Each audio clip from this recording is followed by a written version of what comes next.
Recording in progress, ¿ok? Muy bien, vuelvo a compartir.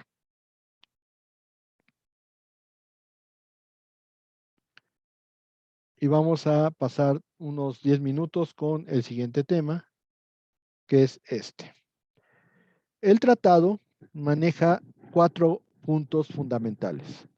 Uno, en el texto, es el preámbulo. El preámbulo no es otra cosa más que una descripción de quienes participan en el tratado. O sea, pues dice ahí los gobiernos de México, de los Estados Unidos mexicanos y de los Estados Unidos de América, el primero representado por el señor Andrés Manuel López Obrador y el segundo representado por el presidente Joe Biden. Que es Joe Biden, ¿eh? No sé de dónde me salieron que José Biden, es Joe Biden. Y a final de cuentas, esa es la descripción de lo que viene en el preámbulo. Normalmente el preámbulo también cita o menciona cuál es el punto por el cual se está celebrando el tratado. En este orden, pues la idea es cuál es el problema que estamos tratando de solucionar y por qué lo estamos arreglando de esta manera. Y entonces manifiesta pues que es su voluntad llevar a cabo el siguiente tratado, bla, bla, bla, bla, bla. Después viene la exposición de motivos. Aquí otra vez se vuelve a tomar el motivo del tratado, el problema internacional que tratamos de resolver, y entonces, con base en esa exposición de motivos, se toma el siguiente punto, que es el cuerpo del tratado, lo que se conoce normalmente como el articulado. Ahí vienen todos los artículos que van a venir en el tratado. El tratado puede ser muy breve, de 10 artículos, o el tratado puede ser muy largo. El más largo que a mí me ha tocado ver es el Tratado Montego Bay, 320 y tantos artículos y 7, 9 anexos. Entonces, así como esos hay muchos, pero, o sea, por ejemplo, los tratados de guerra son bastante largos también, pero ese es el cuerpo del tratado, todas las cláusulas o todos los artículos que normalmente se mencionan. Y por último, se tiene la adopción del texto. La adopción del texto es que países que estaban en la ceremonia de la negociación están de acuerdo con el texto del tratado. Si hay alguno que no está de acuerdo, que está en contra, o bien también si hay alguna situación respecto a una reserva o respecto a una cláusula interpretativa, que lo más conveniente es hacerla antes de autenticar el documento. ¿Ok? Y eso es lo que normalmente se utiliza en cuanto al texto de un tratado. La adopción, el preámbulo, la exposición de motivos, el cuerpo y la adopción. Ahora bien, la autenticación es la firma del tratado y esto deja un texto definitivo. ¿Qué quiere decir un texto definitivo? Que si por alguna razón y se está cortando un poco porque aquí está cayendo un aguacero impresionante, ¿eh? Entonces a lo mejor eso está dañando las líneas del internet. Espero que no se vuelva a parar mucho. Pero bueno, insisto, la firma del tratado es que ya deja el texto definitivo. Si hay algo que se tenga que discutir, ya no puede discutirse en ese tratado, tendrás que hacer otra reunión para celebrar otro tratado y por lo tanto, técnicamente tendrás que hacer otro tratado para poder modificar o manejar esto. Y los puntos pendientes, pues se tendrán que manejar en otra instancia, en otro protocolo o en otra reunión. Lo que hace esta autenticación es que ya por lo menos la negociación de ese tratado ya se cerró, el texto ya es definitivo y por lo tanto se abre paso a la ratificación para los países que consideren este paso como fundamental. ¿Ok? Con esto vamos a terminar el día de hoy, que es lo del tratado y el inicio del tratado. ¿Ok? Eh, Voy a cederles tiempo para dudas.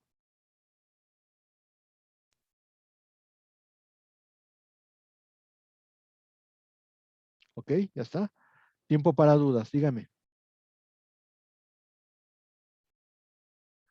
¿No dudas? Eh, A ver, Profesor, a ver, este, En cuanto a los principios, el último, que El era Just Jus Cogens. Gov, No ese, Cogens. Yo Cogens. no, ese No, no. soy agresivo así, ¿no? Digo yo, o sea, Cogens. Cogens, Just Cogens. ¿Qué pasó con él? Sobre ese, ¿de qué trataba ese principio? Que no lo Los recuerdo. tratados no pueden ir en contra de normas o de principios de derecho internacional. Si se recuerda, puse el ejemplo del Tratado de 1939 de no agresión entre la Unión Soviética y Alemania. La no agresión pues, es un tratado normal, pero lo que hicieron con Polonia, eso está en contra de cualquier norma de derecho internacional. Yo puedo celebrar un tratado, pero no puedo involucrar en este sentido la soberanía de un tercer país. Aquí estos condenados, el Hitler y el Stalin, lo que hicieron fue decirle a Polonia, no, pues te vamos a dividir y la invadieron. Eso no se puede pactar en un tratado bajo las condiciones actuales. ¿Por qué? Porque es violatorio del principio de derecho internacional que dice que cada Estado debe ser respetado en su soberanía. Por lo tanto, eso no podría ser. O sea, por ejemplo, no sería inválido un tratado en el que el Estado A le pide al Estado B que le permita, por ejemplo, pasar sus tropas por su territorio para atacar Estado C. Eso es una agresión y entonces no se podría celebrar un tratado con ese fin. ¿Por qué? Porque involucra o viola el jus cogens y eso no se puede hacer. No sé si con esa explicación le quede claro. Sí, profesor, sí me queda Ok, claro. Gracias. perfecto.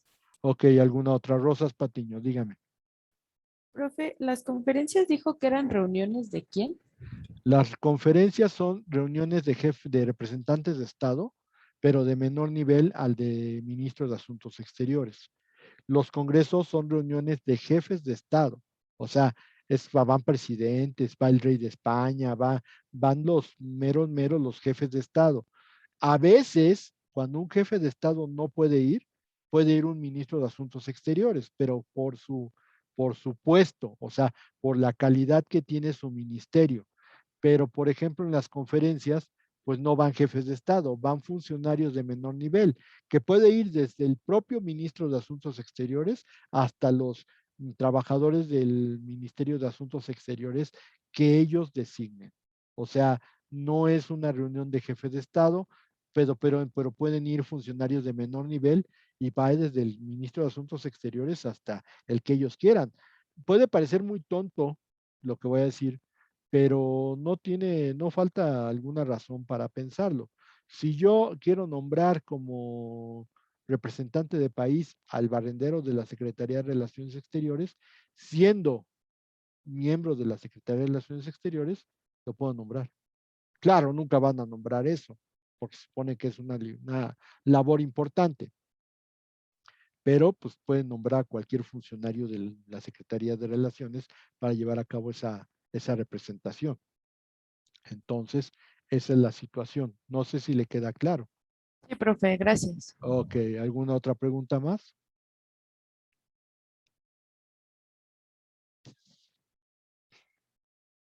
¿Me lo juran? ¿Todo lo demás quedó claro? Ya dice Profe, Gallardo ¿reconoce? Guerrero.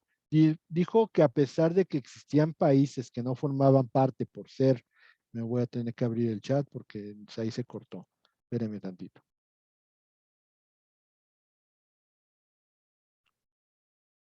Ahorita le contesto. Dijo que a pesar de que existían países que no formaban parte de los 193 países de las Naciones Unidas, por ser mayoría se tenían que respetar.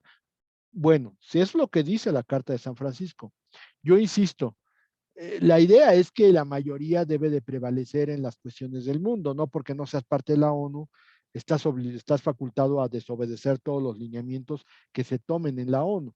Pero también es un atrevimiento, lo tengo que decir, es un atrevimiento por parte de las Naciones Unidas, el decirle a los países que no son parte, porque es una situación violatoria del res intra de los acta, que tiene que sujetarse a las normas de la Carta de las Naciones Unidas. Sí es una excepción al principio, pero yo les doy otra excepción al principio. México, cuando iba a Houston, los barcos de Pemex, cuando iban a Houston para llevar petróleo, generalmente a los barcos de Pemex se les multaba, se les multaba. ¿Por qué se les multaba? Porque para poder descargar el petróleo en Houston se requerían ciertos equipos. Y entonces nosotros decíamos, pero ¿por qué nos multas y por qué nos multas? Y de pronto pedimos a la autoridad de Houston que nos explicara por qué nos multaban. Y nos dijeron, es que aquí en Estados Unidos se ratificó un tratado sobre protección y seguridad marítima para evitar derrames. Y les digo, pero México no lo ha ratificado, no tienes por qué multarnos. Y nos dije, bueno, si ustedes no lo han ratificado, ese es su problema. Aquí sí lo ratificamos y aquí lo hacemos cumplir. Esa es otra excepción al principio reciente Alios Acta. Si yo no he firmado, ¿por qué me lo aplicas? No. Ellos decían que por seguridad y que si no lo habíamos ratificado, era nuestro problema. Ahí tiene otro ejemplo de cómo se puede aplicar excepcionalmente el principio reciente Alios Acta con cuestiones que uno no ha ratificado. ¿Qué fue nuestro consejo cuando sucedió eso? Pues nuestro consejo fue, pues señores, adhiéranse al tratado y ya entonces vemos qué equipos son los que requiere el tratado, los pegamos en los barcos de Pemex y ya no va a haber problema. Y efectivamente, nos adherimos al tratado, tuvimos que reequipar a los barcos para poder llevar a cabo la entrega de petróleo a Pemex y ya se acabó el problema de las multas, pero se tuvo que ratificar el tratado. Ese es otro principio de excepción. Me dice, por favor, si le contesté Gallardo, por Sí, favor. profesor, gracias. Ok, por ahí había otra persona que quería preguntar. Es que no levantan la mano, entonces si no levantan la mano no puedo saber quién es. A ver, Alejandra Moctezuma, dígame. Yo, profe, es que nada, más tenía la duda si dijo que también a los tratados se les llama ¿qué? Congresos. Es que no Congresos. supe si lo escuché. Ah, ok, Sí, gracias. o sea, no importa cómo se le denomine, si implica un acuerdo entre sujetos de derecho internacional, será tratado para todos los efectos necesarios. Aquí la situación es, no importa cómo se le llame, porque digo, no para todo se utiliza la palabra tratado. El convenio de Montego Bay, pues ese convenio. El tratado de Viena, pues sí se ha tratado.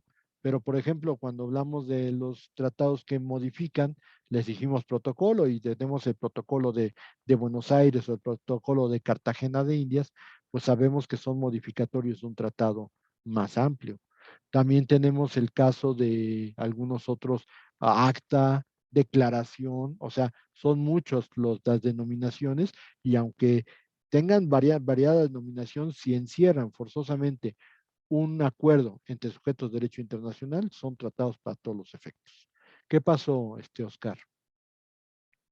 Yo tenía otra pregunta. Dígame, Quizá me regrese un poco muy atrás, pero a ya ver. ve que decíamos sobre que se identificaban dos tipos de fuentes, las primigenias y las mediatas. Ajá. ¿Ahí a qué nos referíamos? Es donde me Las surgió ahorita la duda.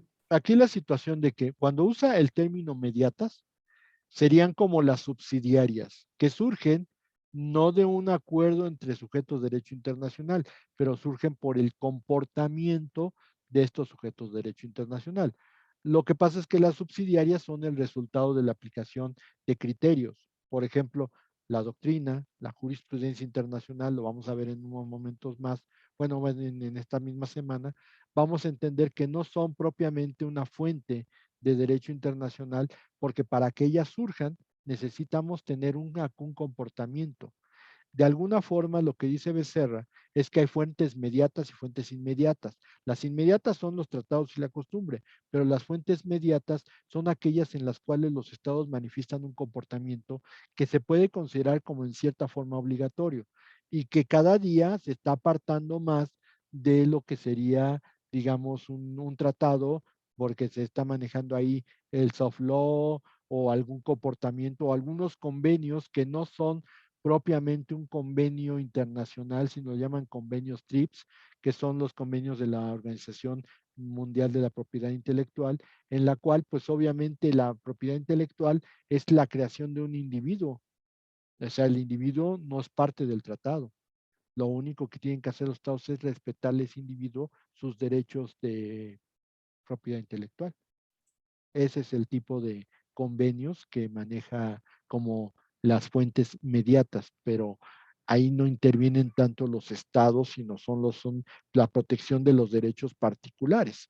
De alguna forma, fíjese nada más, eso sería muy similar a lo que nosotros manejamos en derecho internacional privado, en donde, por ejemplo, podríamos hablar de que pues, el convenio de Belém do Pará para evitar la violencia entre mujeres pues también es una especie de acuerdo mediato, porque lo que estás regulando ahí es una situación de aspecto que se supondría que en América Latina se van a buscar las maneras de evitar que las mujeres sean abusadas o que sean violentadas. Pero pues en todo el mundo, uno de los países, ya no hablemos de Afganistán, sino uno de las regiones donde más abuso de violencia física tienen las mujeres, pues es en América Latina y aquí no puedo ni siquiera decir, hay nada más México, toda América Latina tiene el mismo problema. Entonces, pues tenemos ahí un principio basado en un tratado que pues incluso hay un montón de leyes en México y sin embargo México sigue estando a la cabeza de feminicidios. Entonces, pues como que sigue existiendo el mismo problema. No sé si le estoy contestando en este momento. Sí, profesor. Ok. Muchas gracias. Vamos a ver muchas de estas cosas después, pero por lo menos ahorita esa sería la explicación. Ok, señores, ¿alguna otra pregunta más? ¿Alguien que quiera preguntar alguna cosa más? Bueno, ok, voy a desactivar la grabación y ya nada más para despedirnos. Espérenme.